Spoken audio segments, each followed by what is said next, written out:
समांतर श्रेणी के बारे में अध्ययन करेंगे और मेरे सभी लोगों का मैं स्वागत करता हूँ, मेरे जितने भी स्टूडेंट्स हैं, और आप कोशिश करेंगे कि आज समांतर श्रेणी के कुछ खास बातें अपन सीखें ताकि बेसिक नॉलेज होगा क्या क्या फॉर्मूला इसके अंदर यूज होते हैं और समांतर श्रेणी होती क्या है उसके बारे में थोड़ा सा अपन डिटेल से देखेंगे। तो सबसे पहले मैं आपको बताना चाहता हूँ कि समांतर श्रेणी जो है उसके अंदर पद अलग अलग के टर्म्स होती है, पद होते हैं और उन पदों का विवरण होता है और उन विवरण के हिसाब से अपन इनको आगे लिखते हैं।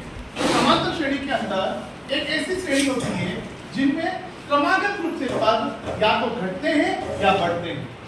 क्रमागत रूप से यानी कि एक श्रृंखला होती है, एक सीरीज होती है, उसमें यह पद आगे बढ़ते हैं या घटते हैं, उसको समांतर श्रेणी कहते हैं। समांतर का मतलब होता है, देखा जाए अगर अपन हिंदी में बात करें तो समांतर का मतलब होता है समान अंतर वाली श्रेणी।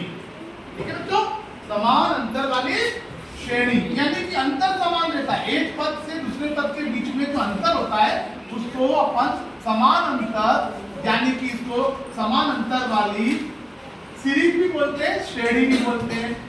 तो समान अंतर वाली श्रेणी होता है, इसका अर्थ याद रख लेना। अब आप इसके अंदर अपन जाहिर सी बात है प्रथम पद होगा और प्रथम पद को अपन यहां पर ए कहेंगे। The first term will be A. जो प्रथम पद होगा वो ए है। ए यहां पर कोई भी संख्या या अंक हो सकता है, प्लस का भी हो सकता है और माइनस का। तो शुरू में जो पद होता है उसको प्रथम पद कहते हैं ए, और दूसरे नंबर पर जो पद होता है उसको अपन कहते हैं द्वितीय पद, सेकंड टर्म। द्वितीय पद जो होता है उसको अपन कहते हैं a प्लस डी। अब यहां पर प्रश्न आता है कि सर ये d क्या है? d का मतलब होता है डिफरेंस। क्या होता है? डिफरेंस। और डिफरेंस कौन सा? सार अंतर। क्या बोलते हैं अपन हिंदी में इसको? सार अंतर।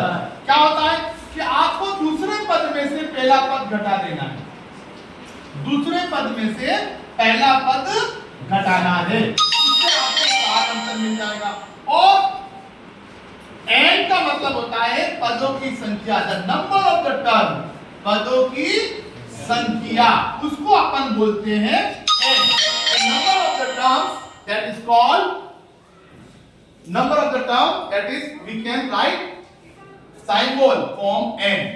We have write here n, यानी n का मतलब होता है कि जितने पद हैं उसको अपन n से डिनोट करेंगे। यहाँ पर n से संकेत बताया है, तो ये संकेत अपन को ध्यान रखना है। d का मतलब होता है दूसरे पद में से पहला पद घटाना है। अब ये प्रथम पद और द्वितीय पद आ गया। ऐसे ही जो तृतीय पद होता है, तीसरे नंबर का जो पद होता है उसको अपन आगे हम लिख सकते हैं a plus d plus d, यानी कि और जो सार अंतर है वो जुड़ेगा और हमारे पास आ जाएगा a प्लस 2d। क्या हो जाएगा बेटा? a plus 2d। we can write here a plus 2 into d also। हम यहाँ पर a प्लस 2 into d भी लिख सकते हैं, यानी कि आपने तीसरा पद कैसे निकाला कि प्रथम पद में सार अंतर का दुगुना करके जोड़ दिया, सार अंतर का डबल करके जोड़ा। एक बार सार अंतर आ रहा है तो वो द्वितीय पद, यहाँ पर 1 आ रहा है, यहाँ पर 2 आ रहा है। इसी तरह आप मुझे बता सकते हैं बेटा चतुर्थ पद क्या होगा? फोर्थ टर्म चतुर्थ पद क्या होगा बेटा? बोलो a plus 3 into d। Yes, सही है ना? अब आ जाओ पांचवा पद बताओ। पांचवा पद क्या होगा बेटा? बोलिए a प्लस 4 into d। छठा पद बताइए आप। a plus 5 into d। ऐसे चलते जाओ, सातवां, आठवां, नौवां, 10वां और आखिरी पद पर आ जाओ। आखिरी पद, अंतिम पद का नाम है, अंतिम पद जो होगा वो अंतिम पद होगा वो tn कहलाएगा, लास्ट टर्म।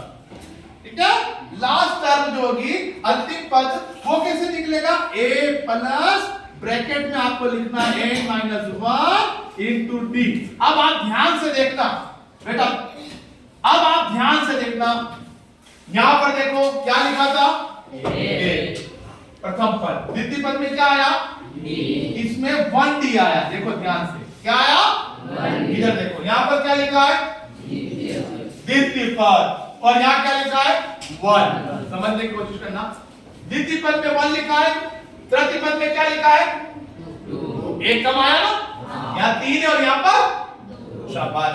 अब यहाँ पर क्या लिखा है 4 और यहाँ क्या लिखा है 3। 4 माइनस 1, 4 माइनस 1 कितना होता है 4 माइनस 1 3। अब बताना यहाँ पर क्या लिखा है 3 अंतिम पद बराबर a प्लस ब्रैकेट में क्या लिखा मैंने, यहां पर n लिखा है ना, ये n में से 1 कम कर देना तो क्या बन जाएगा n माइनस 1 इंटू डी। बोलिए आप n माइनस 1 इंटू डी। अंतिम पद tn का क्या सूत्र होगा, बोलिए tn बराबर a plus bracket n minus 1 bracket close into D. यह अंतिम पद ज्ञात करने का सूत्र है, अंतिम पद। तो मैंने आपको ये जो चीज बताई वह ये बताने के लिए कि किसी भी समांतर श्रेणी का अंतिम पद कैसे ज्ञात करेंगे, ये अपन को ध्यान रखना है। अब समांतर श्रेणी को अगर अपन ध्यान से देखें तो समांतर श्रेणी को अगर अपन ध्यान से देखें तो अब अपन इसको लिख सकते हैं। समांतर श्रेणी को कैसे लिख सकते हैं, समांतर श्रेणी को ध्यान से देखिएगा। हमने क्या बोला था, कौन सा बोला था, समांतर श्रेणी का मानक रूप। अब हम क्या बताने जा रहे हैं, समांतर श्रेणी का मानक रूप, स्टैंडर्ड फॉर्म।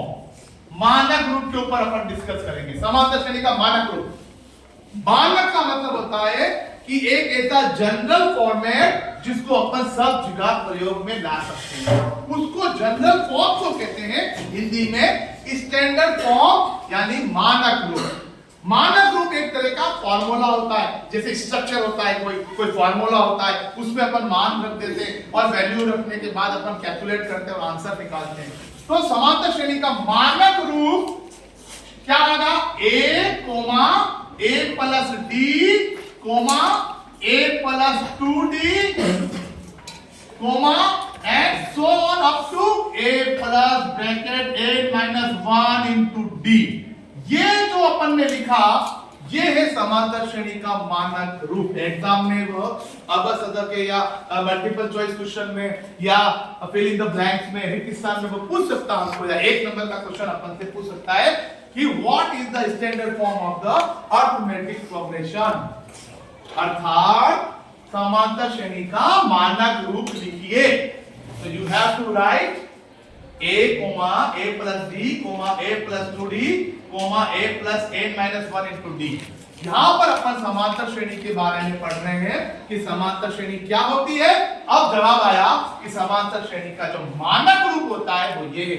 यहां पर a जो शब्द मैंने काम में लिया, अंग्रेजी का वर्ड है a, अंग्रेजी का अक्षर है a, डी भी अंग्रेजी का अक्षर है और एन भी अंग्रेजी का अक्षर है। मैं आपको ये बताना चाहता हूं कि ये ए जो मैंने लिखा है, जो एन जो मैंने लिखा है और डी लिखा है, ये 3 शब्द जो मैंने लिखे हैं वह हमारे वेरिएबल है, वह हमारे वेरिएबल है, अर्थात इसका मान कुछ भी हो सकता है। अर्थात a का मान 2 भी रख सकते हैं, -2 भी पूछ सकता है, परीक्षा के अंदर एग्जाम में दे सकता है, d का मान भी कुछ दे सकता है और n का मान भी। तो ये समांतर श्रेणी का मानक रूप है। अब परीक्षा में जो प्रश्न आते हैं उसमें क्या-क्या प्रश्न पूछते हैं, पहला समांतर श्रेणी का मानक रूप बताओ, तो ये पहला प्रश्न। दूसरे प्रश्न में पूछेगा समांतर श्रेणी का nवा पद nth टर्म, nवें नंबर पे कौन आएगा, nवा पद ज्ञात करने का सूत्र बताओ, ये भी पूछ सकता है।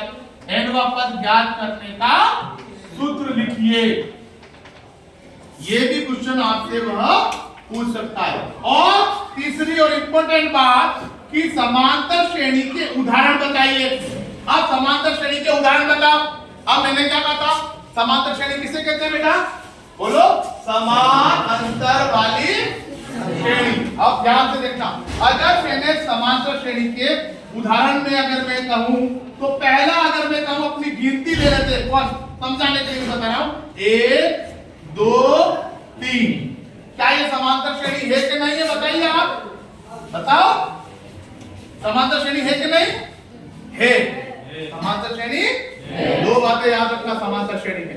पहला याद रखना, पहले नंबर पर क्या आना चाहिए? प्रथम पद होना चाहिए। कोई भी समांतर श्रेणी में प्रथम पद होना चाहिए। और दूसरे नंबर पर क्या होना चाहिए? सार्वंतर।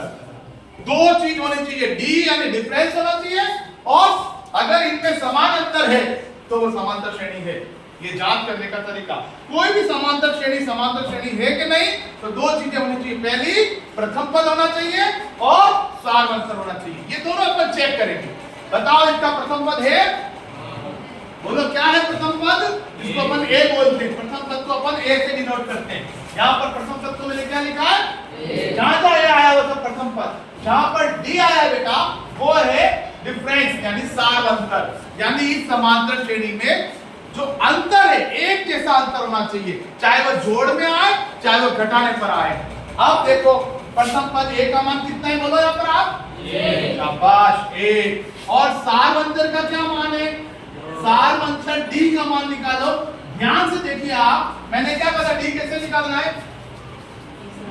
दूसरे पद में से पहला पद घटाने पर। तो दूसरा पद क्या है यहाँ पर? 2। और पहला पद क्या है? 2 में से 1 घटाओ 1। तो सार्वंतर कितना आया? इसी तरह से 3 में से 2 भी घटा के देखो, 1 ही आ रहा है। इसी तरह 4 में से 3 घटा के देखो, 1। सार्व मतलब सभी में, सार्व का मतलब होता है सभी, अंतर का मतलब होता है डिफरेंस। इनके पदों में अंतर समान होना चाहिए। देखिए 2 में से 1 जा रहा है, कितना आ रहा है? 1। 3 में से 2 जा रहा है, 1। 4 में से 3 जा रहा है, 1। क्या अंतर समान है? हाँ। क्या इसका अगला पद मैं नहीं बता सकता? इसका अगले 2 पद बता सकता हूँ क्या मैं इसके? क्या मैं इसके अगले 2 पद इस सार्वंतर की सहायता से ज्ञात कर सकता हूँ? बोलिए, बताइए अगले 2 पद। पांचवा पद बताइए इसका क्या होगा? इसका पांचवा पद क्या होगा यहाँ पर? 5। कैसे पता लगाया? आपने 1 में 1 जोड़ा, कितना आया?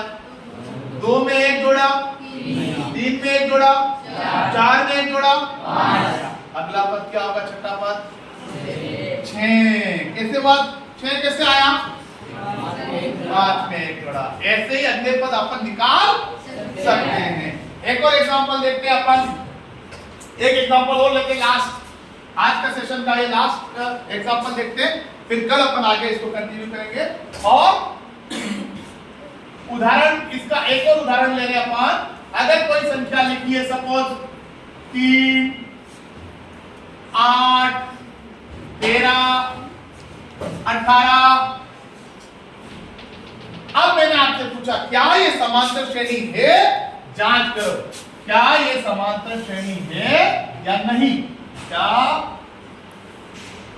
यह समांतर श्रेणी है?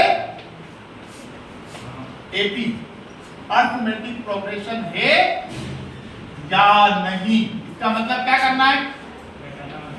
पता करना है, जांच करनी है। कैसे करेंगे इसका हल? बताइए, मैंने 2 बातें बताई। समांतर श्रेणी कब होती है? जब उसका प्रथम पद विद्यमान हो और दूसरा उसका सार्वंतर विद्यमान हो। तो चलो दोनों चेक करते हैं अपन। क्या इसका प्रथम पद है? शाबाश। कितना है प्रथम पद? ए का मान 3। Very good. और नाउ अपन इसके सार्वंतर, difference between the second term and first term है सार्वंतर। डिफरेंस कितना आ रहा है इसका? निकालो। क्या बताया था मैंने? दूसरे में से पहला पद या फिर तीसरे में से दूसरा पद, आगे वाले में से पीछे बताना। ये नहीं देखना प्लस है कि माइनस है, अपन को जो मान है उसको एज इट इज लिखना है। तो फॉर्मूला क्या अपने पास? t निकालने का दूसरा पद माइनस, चलो बताइए दूसरा पद कितना है? 8। और पहला पद कितना है? यहाँ मैं आपको बताना, यहाँ लिख देना आप। सेकंड जो पद है, जो सेकंड पद है वो 8 है और पहला जो पद है वो कितना है बेटा? 3। अब 8 में से 3 गए तो d का मान कितना आया बेटा? 5। अब आप चेक करो, सार्वंतर आ रहा है? अब इसका आगे भी चेक कर लो। 13 में से 8 घटा के देख लो, 5। आगे चलो, 18 में से 13 घटा के भी देख लो, क्या सभी अंतर समान आ रहे हैं? तो पता लगा कि इसका सार्वंतर कितना है? 5। अगर सार्वंतर 5 है और हमने इसकी जांच कर ली तो हम ये कह सकते हैं कि उक्त जो श्रेणी दे रखी ऊपर वाली, उक्त श्रेणी एक समांतर श्रेणी है, एक समांतर श्रेणी है। अब मैंने आपसे ये जांच करी, जैसे आपको अगर कहीं बुखार आता है तो सबसे पहले डायरेक्ट ही तो इलाज नहीं कराते अपन क्या कराते हैं, लेबोरेटरी कराते हैं, है ना, टेस्ट करवाते हैं, जांच करवाते हैं, उसके बाद डॉक्टर डिसीजन लेता है कि इसको बुखार है या मलेरिया है कि नहीं। इसी तरह हमने भी यहाँ पर एक टेस्ट करा कि सबसे पहले प्रथम पद निकाला और सार्वंतर निकाला। अगर सार्वंतर निकाला और यही सार्वंतर हमने चेक करा कि 13 में से 8 को घटा के देख लिया, 18 में से 13 को घटा के देख लिया, तो हर बार अपन ये चेक कर सकते हैं कि 13 में से 8 भी घटा के देख लो, कितना आ रहा है बेटा, 5। और इसी तरह ये डी का मान यहाँ पर भी 5 आया। आगे एक और अपन चेक कर सकते हैं, डी का मान 18 में से 13 घटा के देख लो। आपको याद क्या रखना है बेटा, क्या सबके समान आ रहे, सबके समान आ रहे। अब ये बात ध्यान रखना है, इसमें दो बातें ध्यान रखनी। पहली बात कि सार्वंतर को अपन को ध्यान से निकालना है। कैसे निकालना है, कभी भी पहले में से दूसरा मत घटाना, ठीक है, हमेशा दूसरे पद में से पहला पद घटे। एक ये नोट करने वाली बात है, दूसरे पद में से पहला पद। इसीलिए मैंने यहाँ पे सबसे पहले एक फार्मूला लिखा था, दूसरे पद में से पहला पद अपन को घटाएंगे तब जाके अपन को difference of the arithmetic progression प्राप्त हो जाएगा। अर्थात समांतर श्रेणी का जो सार्वंतर है वो सभी पदों में समान आना चाहिए, चाहे वो दूसरे तीसरे पहले की बात करें, तीसरा और दूसरे की बात करें, या चौथा और तीसरे की बात करें। हमेशा ध्यान रखने वाली बात यह है इसमें खास तौर पर कि दूसरे पद में से पहला पद आपको घटाना है। तो इससे ये पता लग जाता है कि सार्वंतर समान आ रहा है, अतः हम कह सकते हैं कि यह समांतर श्रेणी है। तो पहले क्या करा अपन ने, प्रथम पद क्या है, मेरे साथ बोलिए, प्रथम पद क्या है, ए। Very good. सार्वंतर को कैसे लिखा अपन ने, जोर से बोलिए, क्या है, डी। डी को कैसे निकाला, दूसरे पद में से पहला पद घटाना, दूसरे पद में से। याद रखना हमेशा, ये अगर पहला है तो ये दूसरा, अगर ये पहला है तो फिर ये दूसरा, अगर ये पहला मान रहा है तो ये दूसरा, दूसरे पद में से पहला घटाना है, ठीक है। कल अपन माइनस वाले क्वेश्चन भी लेंगे इसमें। अब इससे अगले पद भी निकाल सकते हैं, ये इसके अंदर दूसरे का फर्स्ट पार्ट और दूसरे का सेकंड पार्ट, ये अगले दो पद भी अपन निकाल सकते हैं। अगले दो पद बताइए क्या होंगे, अगले दो पद में ये होगा 5वें नंबर का पद, 5वां पद और छठा पद। बताइए क्या होंगे, अगर आपके समझ में आ गया है तो आप बता सकते हैं अगले दो पद, छठा पद और 5वां पद। बताइए आप, 5वां पद क्या होगा और छठा पद क्या होगा, बताइए। 5वां पद कैसे निकालेंगे, बोलिए आप इस 18 के अंदर क्या जोड़ेंगे बेटा, 5। शाबाश, कितने आए, 23। Very good. और छठा पद कैसे निकालेंगे कालूराम, बताइए आप, छठा पद कैसे निकालेंगे, खड़े होकर बताइए। 23 में 5 जोड़ेंगे। वेरी गुड, शाबाश। 23 में 5 जोड़ेंगे तो कितने प्राप्त होंगे, 28। ठीक है। इसी तरह अगले पद भी अपन निकाल सकते हैं। तो आज का अपन ये जो मैंने जो क्लास दी आपकी, वो आपको मैंने समांतर श्रेणी के बारे में बताया है। इसके बारे में अपन आगे और चर्चा करेंगे नेक्स्ट टाइम में। आप लोगों का बहुत बहुत धन्यवाद। और इसके ऊपर आधारित अपन कुछ प्रश्नों को करेंगे। धन्यवाद, थैंक यू वेरी मच।